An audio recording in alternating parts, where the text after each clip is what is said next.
It was after 10, and the rush was tapering off when she spotted them. Two men in their early 30s, with expensive coats draped over the booth behind them, dress shirts half unbuttoned. One of them was tall, dark-haired, a little too loose in the jaw and already slurring. The other had the weary, watchful look of a man used to babysitting a wayward friend. Cassie clocked them right away. They had a particular look about them, old money boys playing at being bohemian. She didn't give them much thought at first, until she heard the name. Robert fucking Schwarzman. The drunk one spat, swiping at the condensation on his glass. Can you believe he was in the box next to us, Hal? Like he owns the place. Cassie slowed, subtly shifting her route so she could pass by again. She wasn't sure why her pulse jumped. It wasn't the name alone that piqued her interest. It was the venom behind the way he said it. Yeah, man, said the other guy, Hal, with a sigh.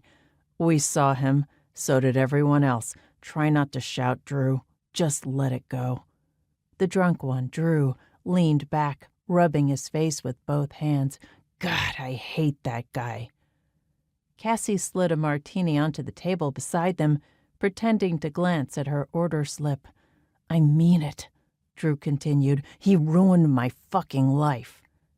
Hal raised his eyebrows but didn't argue. He poured a bit of his own drink into Drew's almost empty glass.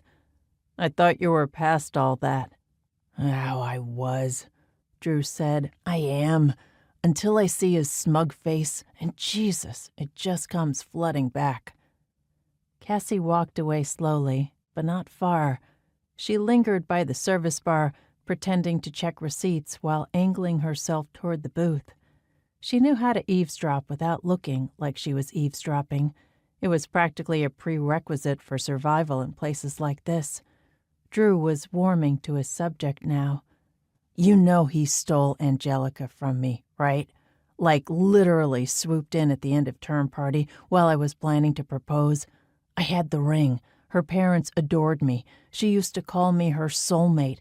And then he just turned on the charm, flashed his cash, and she was gone. Hal sighed the kind of sigh that had been practiced over years of hearing the same story. They were 19, Drew. She ghosted me, Drew said. Went silent for 3 weeks. Then she sends a postcard from Santorini telling me it was over. Santa-fucking-rini.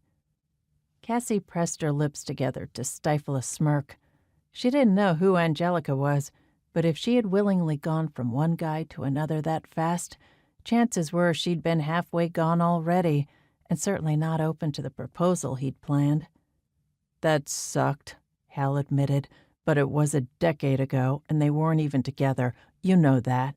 No, but he couldn't let me have her, could he? And it wasn't just her, was it?